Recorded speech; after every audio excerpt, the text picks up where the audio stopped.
नमस्कार, मैं हूं रजत और आप देख रहे हैं एनालिसिस विथ रजत। तो दोस्तों, हमारी इंडियन गवर्नमेंट ने चाइनीज़ ऐप पे बैन लगा दिया है। तो चलिए आज हम बात करेंगे कि कौन कौन से ऐप पे बैन लगा हुआ है और साथ ही उसका क्या रीज़न है और उससे क्या इफेक्ट होने वाला है आगे चल के। तो चलिए फिर शुरू करते हैं। तो दोस्तों, सबसे पहले अगर आपको नहीं पता कि वो कौन कौन से ऐप हैं जिन पर बैन लगा है, तो ये है वो लिस्ट। आप थोड़ा सा वीडियो को पॉज कर लीजिए और जूम करके एक बार वीडियो लिस्ट को देख लीजिए कि वो कौन कौन से ऐप हैं जो बैन हुए हैं। दूसरी चीज़ दोस्तों, कि इन ऐप्स को बैन करने का रीज़न क्या है। तो सबसे पहली बात ये है कि यहाँ पर दो रीज़न्स निकल के दोस्तों सामने आते हैं। अगर हम पहला रीज़न की बात करें तो जिस तरह से चाइना और भारत के बीच में जो विवाद चल रहा है सीमा को लेके, जैसा आपने फिर देखा कि 16 जून को गलवान में जो घटना हुई, उसके बाद से चाइना के ऐप्स को, चाइना के सामान को बैन करने की मांग लगातार हो रही थी। तो इस तरह से अगर देखा जाए तो गवर्नमेंट ने एक अच्छा फैसला लिया है कि चाइनीज़ ऐप को बैन करके हम इकोनॉमिकली उन्हें करारा जवाब दे सकते हैं चाइना को कि अगर आप हमारी सीमा के अंदर घुसने की कोशिश करेंगे तो हम आपका बहिष्कार कर सकते हैं।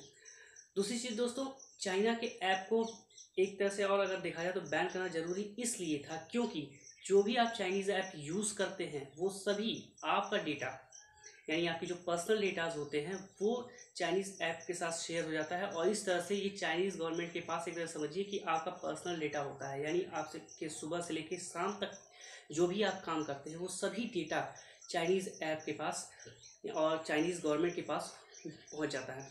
कैसे पहुंचता है दोस्तों? जब हम कभी कोई चाइनीज़ ऐप डाउनलोड करते हैं, जब हम उसे इंस्टॉल करते हैं, उसके बाद जैसे ही हम उसको पहली बार जब हम ओपन करते हैं तो उस वक्त चाइनीज़ ऐप आप देख सकते हैं यहाँ पर कि इस तरह के कुछ मैसेजेस उस पर आते हैं कि आपको एक्सेस करने के लिए अलाउ किया जाता है। उसका मतलब ये है दोस्तों कि वो चाइनीज़ ऐप आपसे परमिशन मांग रहा है कि आप प्लीज़ इसे अलाउ कीजिए ताकि आपकी फ़ोटोज़ हो, आपके पर्सनल डेटाज हो, उनको हम एक्सेस कर सकें। यानी हमें तो ये लगता है कि हम उस डेटा को उनसे शेयर करके मतलब कि खुद के लिए कर रहे हैं ताकि हम उस एप्लीकेशन को यूज़ कर सकें। लेकिन दोस्तों रीज़न, इसके पीछे एक रीज़न ये होता है कि वो आपसे अलाउ करा के आपके डेटा को अपने पास फीड रखना चाहते हैं, अपने पास सेव रखना चाहते हैं, ताकि आगे चल के चाइना उस चीज़ को आपके खिलाफ, आपके देश के खिलाफ यूज़ कर सके। तो इस अगर नज़रिए से देखा जाए दोस्तों कि चाइनीज़ ऐप को बैन करना बहुत ज़रूरी हो गया था। तो दोनों ही रीज़न्स यही है कि हमें चाइनीज़ ऐप बैन करने का यही वो रीज़न है। दूसरी चीज़ दोस्तों कि इसका क्या इफ़ेक्ट होने वाला है आगे चल के। तो इसका दोस्तों अगर हम देखें तो इफ़ेक्ट ये होने वाला है कि इससे एक इकोनॉमिकली इफ़ेक्ट पड़ेगा चाइना के ऊपर। क्योंकि अगर हम बात कर लेंगे अगर टिकटॉक की, तो टिकटॉक दोस्तों एक ऐसा ऐप है जो इंडिया में सबसे ज़्यादा यूज़ होता है और इससे सबसे ज़्यादा कमाई चाइना की इस टिकटॉक ऐप से ही जाती है। तो इस तरह से इकोनॉमिकली अगर हम देखें तो एक तरह का वीक होगा चाइना अगर इंडिया के मामले में, यानी इंडिया से उसका जो बिज़नेस है वो कमज़ोर पड़ता जाएगा।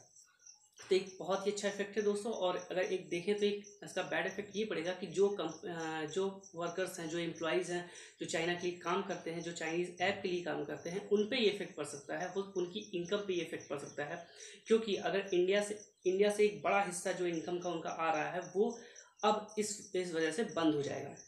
दूसरी चीज़ दोस्तों, सबसे बड़ी अच्छी बात ये है कि चाइनीज़ ऐप को बैन करने के बाद आप सबसे अच्छा ये है कि एक तरह से आप टाइम वेस्टेज होगा। जैसे टिकटॉक बहुत से ज़्यादा लोग यूज़ करते थे, एक तरह से उनका टाइम अपना वो खुद का वेस्ट कर रहे हैं फेमस होने के पीछे। और कभी कई के रीजंस ऐसे हैं कि इस टिकटॉक में फेमस होने के लिए कई लोगों ने इस तरह से हथकंडे अपनाए हैं कि कभी कभी उन्होंने सुसाइड तक किया हुआ है। तो एक बहुत ही अच्छा डिसीजन रहा है गवर्नमेंट की तरफ से, मैं इसे मानूंगा। और मैं ही गुजारिश करूंगा कि आप सब इस चीज़ को अपनाएं और इसे एक्सेप्ट करें, चाइनीज़ ऐप को यूज़ करना बंद करें। दूसरी चीज़ दोस्तों, अब चलते चलते एक चीज़ और मैं बता दूं कि अब ये अगर आप बैन हुआ है तो ये कैसे काम करेगा। तो सबसे बड़ी बात ये है कि अब जब भी आप ऐप को डाउनलोड तो कर सकेंगे गूगल प्ले स्टोर से या फिर एप्पल से, आप इसे डाउनलोड तो कर सकते हैं, लेकिन जब आप इसे चलाएंगे तो होता क्या है कि चाइनीज़ ऐप अधिकतर इंटरनेट से जुड़े होते हैं। तो जब वो चाइनीज़ ऐप जब आप ओपन करेंगे, जब आप उसे चलाने की कोशिश करेंगे, तो इंडिया में बैन होने की वजह से हमारे ISP यानी इंटरनेट सर्विस प्रोवाइडर्स इस चीज़ को डिनाइड कर देंगे, यानी आप उसे एक्सेस नहीं कर सकेंगे, आप उसे नहीं चला सकेंगे। दोस्तों एक छोटी सी जानकारी थी आप सबके लिए, और आशा है कि आपको पसंद आई होगी। वीडियो अगर पसंद आया तो इसे शेयर भी करिएगा, लाइक भी करिएगा, और आप ये मेरा चैनल आपने सब्सक्राइब नहीं किया है तो प्लीज़ इसे सब्सक्राइब ज़रूर कर लीजिए। बाकी मैं आपके लिए टेक्निकल रिलेटेड 2 वीडियोस और लाने वाला हूँ बहुत ही जल्द, तो इसलिए थोड़ा इंतज़ार करिएगा। जय हिंद।